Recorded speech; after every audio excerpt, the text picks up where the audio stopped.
Hey everybody, Christina here from Creations with Christina, and welcome back to another video. I want to apologize in advance for today's video and how shaky it is. I'm still trying to figure out my video equipment setup, so I think I have a solution on the way. Hopefully the next video will be much better than this one.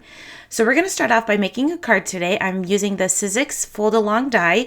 It's the die that I showed in my haul video, and I'm going to be doing the owl card today. I cut out a piece of basil cardstock. It's 12 by 6 inches, and I scored it in half at 6 inches to make my fold of my card. And when you use the Sizzix die, you just line the flat edge against the edge of your the folded edge of your cardstock, and that creates your cutout for your card base. As you can see, it's just folded right now, but once you open it up, you'll end up with this little slit in the center, but that will be hidden once we go ahead and cut our middle section. So now that I have that cut, I'm going to take some pattern paper. This comes from a My Mind's Eye Then and Now paper pad. If I can find it online, I will definitely link it below. But I just took a piece of the 6x6 pattern paper, and I'm only cutting out half of that same die. This is the die that I used to cut my card base. I'm only cutting out half of it, and then I turn my pattern paper over, and then I'll go ahead and cut out the other side. The reason why I turned it over is because if you try to cut the whole piece and just cut it in half to give yourself a patterned front of your card, you're going to end up with one side that's flat, and that's the side where the fold is. So I die cut with the pattern side facing up that I want, and then flip it over and die cut with the pattern side facing down so that I have two sides to my card front.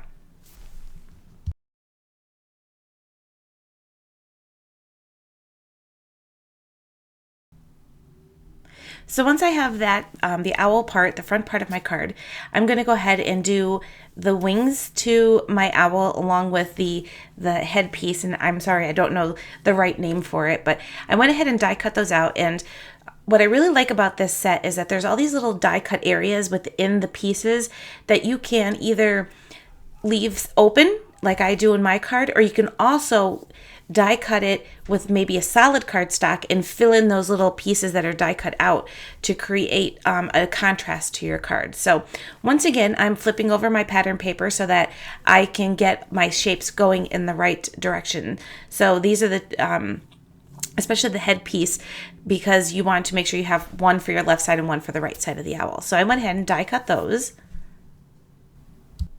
Using the same cardstock that I did for my card base, I'm also cutting out the die piece that has the owl's nose and another little dewdroppy thing that I haven't quite figured out what it's for yet, but one of these days I will. And then I'm also going to use the gray cardstock for the eyes of my owl. You're going to need to do this both in the gray and in a white cardstock, or whatever color cardstock, dark colored cardstock you want to use. You have to cut this piece out twice because you need one set for each of the eyes. Next, I'm going to die cut the solid piece of the owl. This is the piece that will go on the inside of our card, and it covers up that little hole that cut out when we were die cutting. So I'm running that through my Big Shot using some vintage cream paper tray ink cardstock. And then I'm also going to use that same cardstock again to cut out the pieces for the owls. Now for this, you only need the one circle, so it really doesn't matter that some of it's hanging off on the edge. And I'm going to go ahead and die cut that twice as well. Now that I have all my die cuts all cut out, I'm going to go ahead and start putting my card together.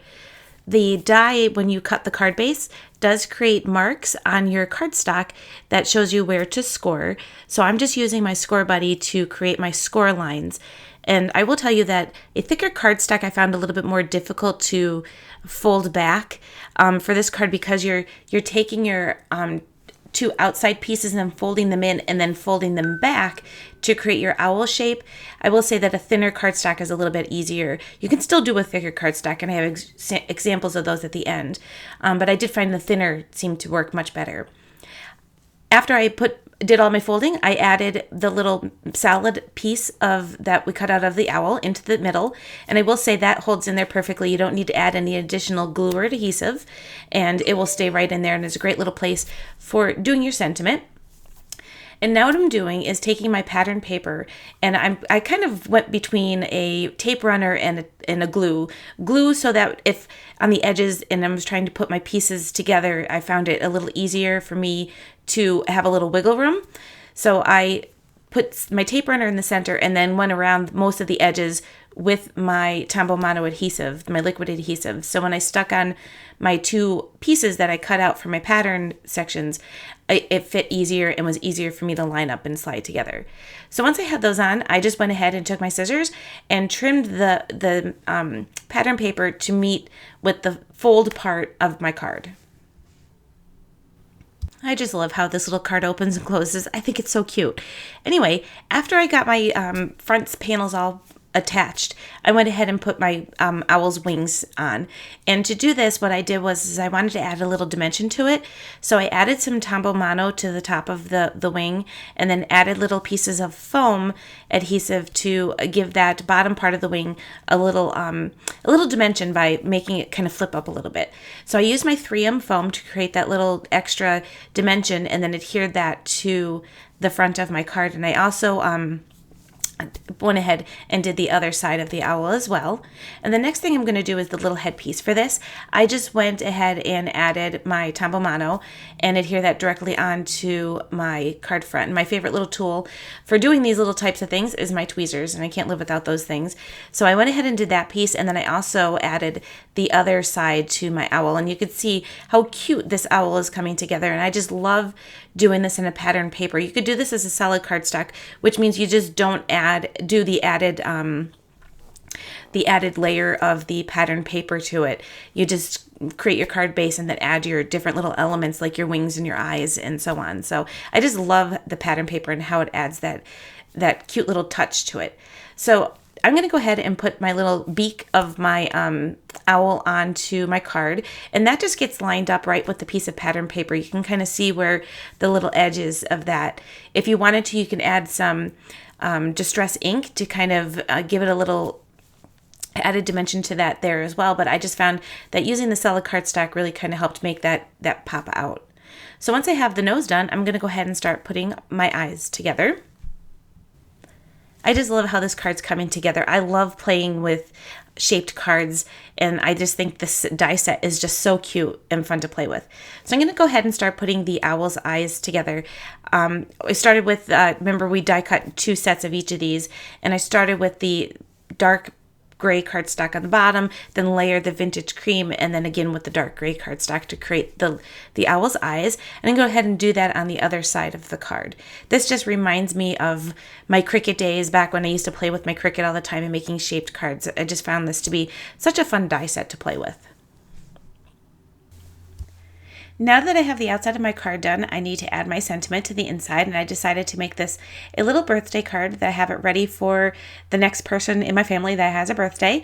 And I am using the Avery L. Banner and Wreath sentiment, happy birthday to you, it says, and I'm just stamping that onto the little owl that connects right into the inside of my card using some VersaFine Onyx Black ink. And then for the outside, I wanted to add just a little bit of extra touch to this. I decided to add some Wink of Stella. This is the clear Wink of Stella, and I just added it to my little owl's beak. And then the final thing I wanted to do is to add some sequins. And because the card pops open often, I decided to, I just added a little paper clip or a binder clip to the bottom, and that keeps it from popping open every time I was trying to put sequins on and they were flying all over the place. So clipping that closed will keep it closed, especially even while the sequins are drying, while the glue dries. And then I'm just adhering those down using some of the multi-matte medium adhesive. So I just had and sprinkled a couple of those onto the front of my card. And then the next thing I just wanted to share with you, I also did some of the owl or the fox dies. And the first one, that orange one I showed, that was my very first one I did. I cut that out into white cardstock and then inked it up with some distress ink. And then the other ones I played with pattern paper. And there's my little owl card. That's the final what my card looks like. So I hope you guys enjoyed today's video. I will link all of the supplies I use down below in the YouTube description and over my blog if you guys want to check them out. If you liked today's video, don't forget to give it a thumbs up. That's how I know you like my videos. And if you want to be kept up to date when I post new videos, go ahead and subscribe. Thanks everybody for watching. I'll catch you all in the next video. Bye!